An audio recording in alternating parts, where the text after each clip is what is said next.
صحیح بخاری کی حدیث نمبر 25 میں ابن عمر رضی اللہ تعالی عنہ سے روایت ہے، رسول اللہ صلی اللہ علیہ وآلہ وسلم نے ارشاد فرمایا، مجھے اللہ کی طرف سے حکم دیا گیا ہے کہ لوگوں سے جنگ کروں اس وقت تک کہ وہ اس بات کا اقرار کر لیں کہ اللہ کے سوا کوئی معبود نہیں، اور یہ کہ محمد صلی اللہ علیہ وآلہ وسلم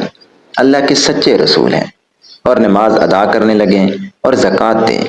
جس وقت وہ یہ کرنے لگیں گے تو مجھ سے اپنے جان و مال کو محفوظ کر لیں گے سوائے اسلام کے حق کے، رہا ان کے دل کا حال تو ان کا حساب اللہ کے ذمہ ہے۔ صحیح بخاری کی حدیث نمبر 14 میں حضرت ابو ہریرہ رضی اللہ تعالی عنہ سے روایت ہے، بے شک رسول اللہ صلی اللہ علیہ وآلہ وسلم نے فرمایا، قسم ہے اس ذات کی جس کے ہاتھ میں میری جان ہے، تم میں سے کوئی بھی شخص اس وقت تک ایماندار نہ ہوگا جب تک میں اس کے والد اور اولاد سے بھی زیادہ اس کا محبوب نہ بن جاؤں۔ صحیح بخاری کی حدیث نمبر 18 میں حضرت عبادہ بن صامت رضی اللہ تعالی عنہ جو بدر کی لڑائی میں شریک تھے اور لیلۃ العقبہ کے 12 نقیبوں میں سے تھے، فرماتے ہیں کہ رسول اللہ صلی اللہ علیہ وآلہ وسلم نے اس وقت جب آپ کے گرد صحابہ کی ایک جماعت بیٹھی ہوئی تھی، فرمایا کہ مجھ سے اس بات پر بیعت کرو کہ اللہ کے ساتھ کسی کو شریک نہیں ٹھہراؤ گے،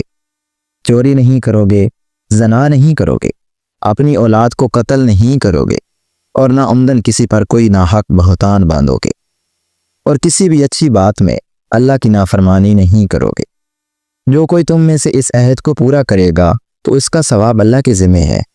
اور جو کوئی ان بری باتوں میں سے کسی کا ارتکاب کرے اور اسے دنیا میں اسلامی قانون کے تحت سزا دے دی گئی تو یہ سزا اس کے گناہوں کے لیے بدلہ ہو جائے گی، اور جو کوئی ان میں سے کسی بات میں مبتلا ہو گیا اور اللہ نے اس کے گناہ کو چھپا لیا تو پھر اس کا معاملہ اللہ کے حوالے ہے، اگر چاہے تو معاف کر دے اور اگر چاہے تو سزا دے دے۔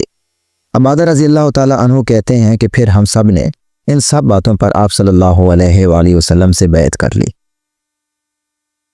صحیح بخاری کی حدیث نمبر 13 میں حضرت انس رضی اللہ تعالی عنہ سے روایت ہے، نبی کریم صلی اللہ علیہ وآلہ وسلم نے فرمایا، تم میں سے کوئی شخص ایماندار نہ ہوگا جب تک اپنے بھائی کے لیے وہ نہ چاہے جو اپنے نفس کے لیے چاہتا ہے۔